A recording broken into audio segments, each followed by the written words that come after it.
What's up, guys? So the Arceus Battle Reverie has just released for Pokemon Legends Arceus. Now, I am very excited for this because, as a big fan of the Battle Tree from Sun and Moon, as well as the Battle Tower in BDSP, I'm very happy that whenever they add this into the game, it makes for people that, they like fighting, they like Pokemon battling, more fun in a game like this where it's mainly about catching, right? So it's definitely proven to be a lot more difficult than the training grounds. So today I wanted to go over just a few tips as to what I've gone through so far in Arceus Battle Reverie. So I just finished like a session. I think I only got to like Battle 11, but my highest record so far has been level 24, or around 24, whatever. 2 experience candy large, 3 grip pebbles, 2 star pieces. All right, whatever. The rewards are actually pretty good.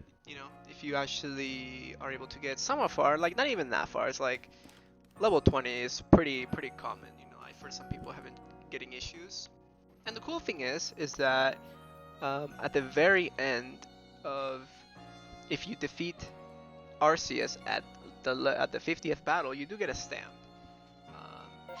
Not this, is it this one right here? Yeah. So you get a stamp at the top right hand corner of the screen, and proving that you've beaten Arceus at the 50th battle here at the Reverie. So, first I want to go with my setup right now. First, let me put this stuff away really quick because I really won't need it right now. So, let me show you guys the team I have used so far, and to see what there is we can do to, make this easier for ourselves. So, I'll go over what the Battle Reverie works here in a second, but first I want to go over my team. So my team, it's more of a fun team, to be honest.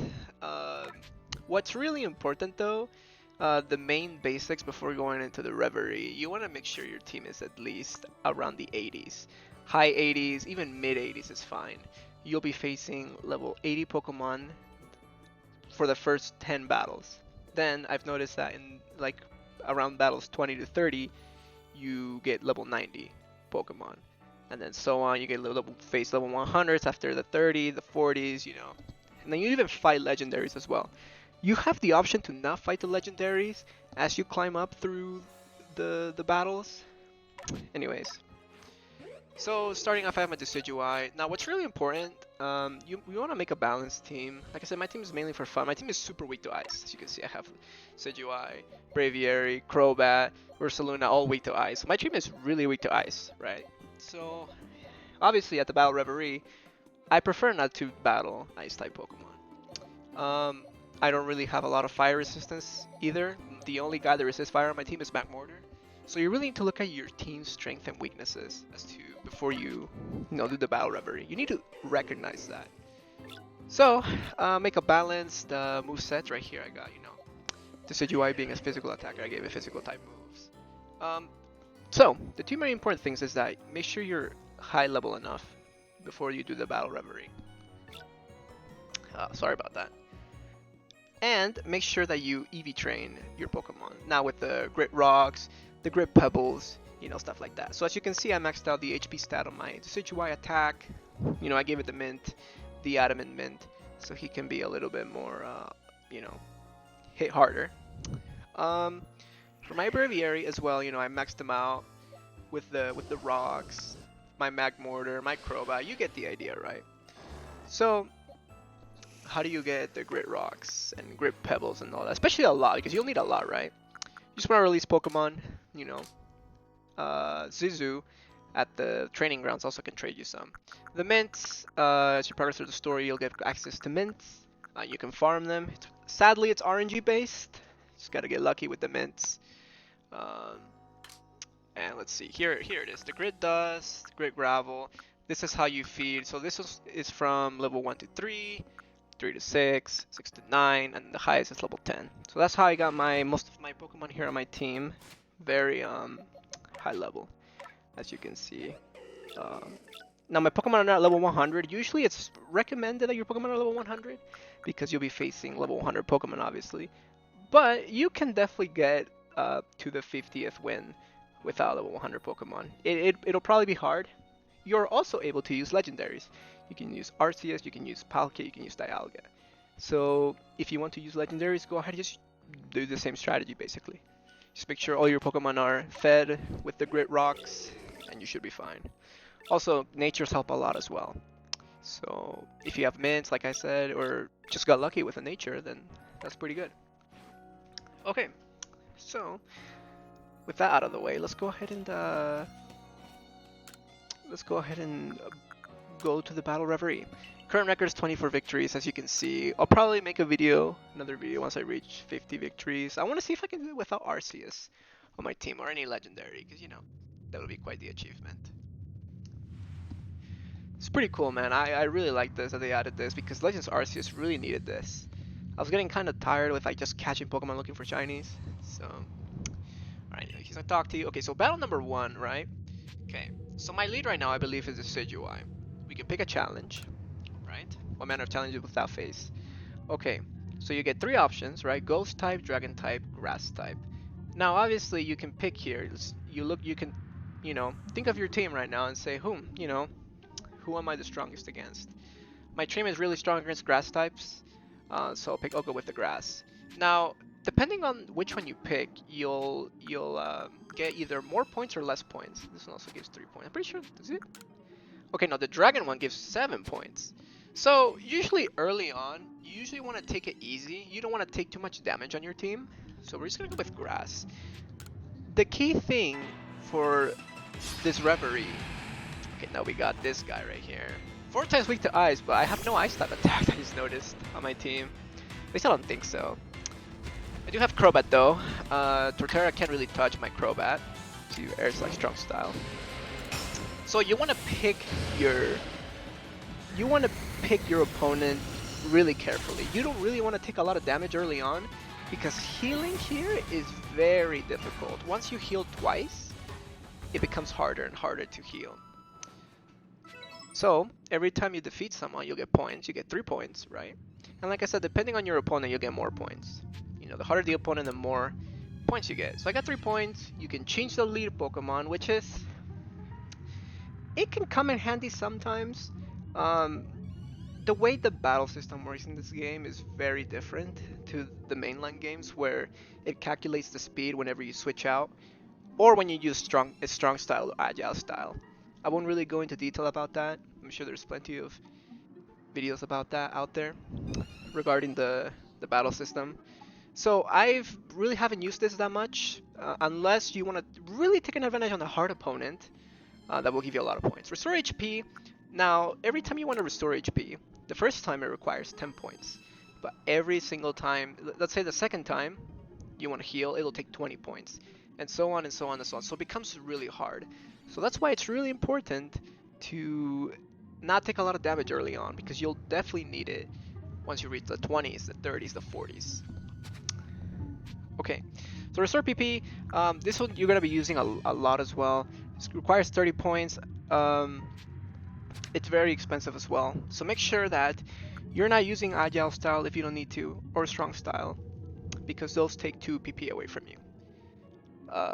Choose different opponents. Now, if you're really desperate to change the opponents, if your whole team can't deal with any of the 3 picks, then this would be a viable option. 10 points. I think last time it was 5. These can change depending on where you are, right? How many times you use them. Inflict Burn. Now this I actually haven't tried that much, but these can come in handy depending on whether or not, for example, Burn decreases. It halves the Pokemon's attack stat if they're inflicted by Burn. So obviously any physical attackers would be great on these, right? Frostbite in this game, it replaces Freeze. So Frostbite halves the special attack stat on a Pokemon now, which is insane. I'm really hoping that comes to Gen 9.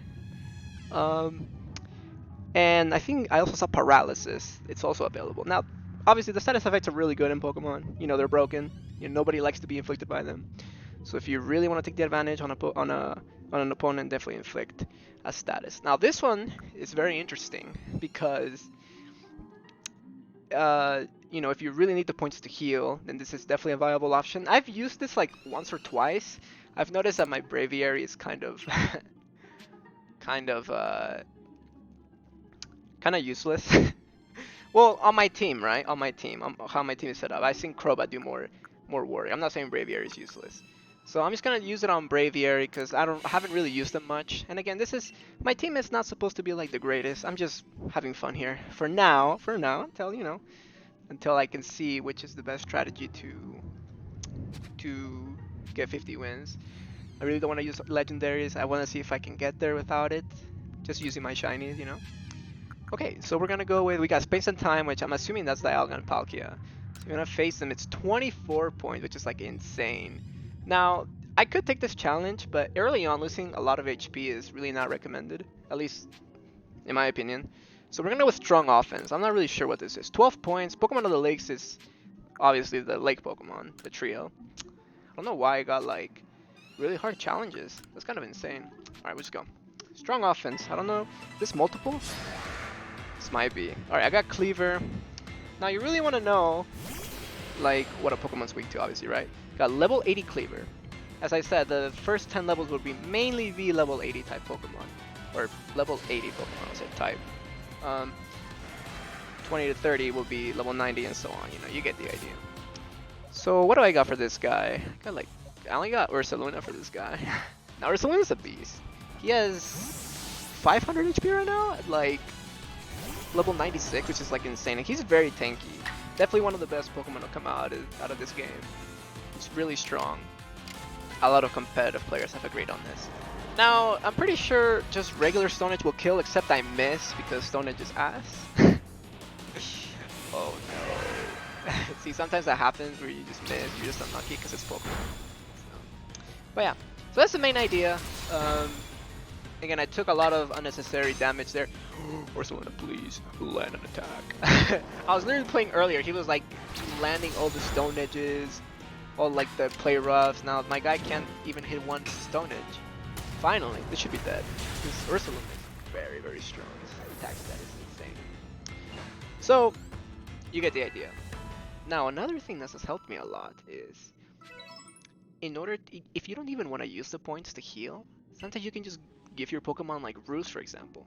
Pretty sure my Braviary and my Decidueye have Roost, so that helps a lot. Arceus learns Recover. You know, the Porygon line learns Recover. I don't think Rotom gets Recovered. No, he doesn't. So now we got Grass type again. We'll go with Grass because, you know, it's my team is very good against it. I'm pretty sure my Crobat is. Yeah. So Decidueye, he's not a threat because he's 4 times weak to flying. And yeah. So this has been my guide, guys. If you like this, let me know. I will definitely post more videos once I'm able to beat the 50th battle. I'm committed. I'm very committed to try and beat this and get the stamp. And I'll probably post it on Twitter. I'll follow my Twitter, by the way, if you want. Alright. I stream more on Twitch than I do upload here. For those of you that are subscribed to my YouTube channel for a while, very excited for Xenoblade 3. Sorry if I didn't make a video about that. But we'll do one more. Spear and Shield is, you know, once you do this so many times, you'll learn to memorize who this Spear and Shield, Space and Time are. You can just probably tell, you know, if you're a big fan of Pokemon. Spear and Shield is the Bastiodon and the other rock type Goofy, I forget his name. 8 points. Now, when you face multiple Pokemon, you know, the game goes a little bit easy on you because you're facing 2 Pokemon at the same time. Wouldn't be really fair. So, you know, you got a rock type here, Rock Steel, both weak to fighting. So I'm gonna switch to my Decidueye. See how? So I'm gonna switch, right? And it's still gonna be my turn because of how the combat works in this game. Now I'm gonna go for Rampardos first because this guy has like base 1 trillion attack. I want to get him out of the way as soon as possible. Don't want to mess around with him. Now Bastiodon is 4 times weak to fighting, so I'm gonna get him out of the way as well. Pretty sure regular triple arrows kills this. Get him at level 98. So see, it's level 60. They lower the level on you once you know, you're fighting multiple of them. Oh my guy's level 99, almost level 100. So yeah. Now you can definitely play the meta. You can play like You can put in Garchomp, you can put in like Lucario. I don't say Lucario is meta, but you can definitely put really strong Pokemon there, have an easier time than me, or put legendaries there if you just care about the stamp, the rewards. The rewards are really good, by the way. You saw it at the beginning of the video. Anyway, I think 15 minutes is good enough for this, so I'm gonna end it here. If you guys have any questions, let me know in the comments. Alright, see you guys later. Thanks for watching.